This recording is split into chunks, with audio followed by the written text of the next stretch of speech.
ശിഷ്യന്മാരെ വിളിച്ചവരോട് ഈ പുരുഷാരത്തിൽ എന്റെ മനസ്സലിയുന്നു.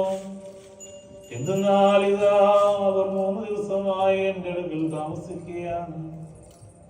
അവർക്ക് ഭക്ഷിപ്പാനൊന്നുമില്ല. അവര് പട്ടിണിയായി പറഞ്ഞേൽപ്പാൻ എനിക്ക് മനസ്സ് തരുന്നതുമില്ല. അവർ വഴിയിൽ വെച്ച് തളർന്നു പോയേക്കാമെന്ന് പറഞ്ഞു.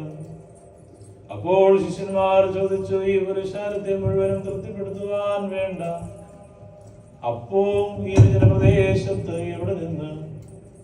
യേശു തമ്പുരാൻ അവരോട്, നിങ്ങളുടെ കൈവശം എത്ര അപ്പമുണ്ട് എന്ന് ചോദിച്ചു. അവരവനോട് 7 അപ്പവും കുറെ ചെറുമീനും എന്ന് പറഞ്ഞു. അവൻ പുരുഷാരത്തോട് നിലത്ത് ഭക്ഷണത്തിന് ഇരുപ്പാൻ കൽപ്പിച്ചു.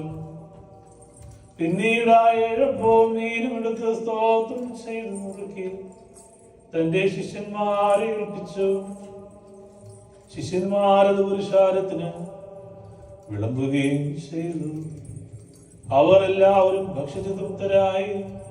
ശേഷിച്ച നുറുക്കുകൾ 7 മൺകുട്ടകൾ നിറയെ എടുക്കുകയും ചെയ്തു. ഭക്ഷിച്ചവർ സ്ത്രീകൾക്കും കുട്ടികൾക്കും പുറമെ 4000 പുരുഷന്മാരായിരുന്നു.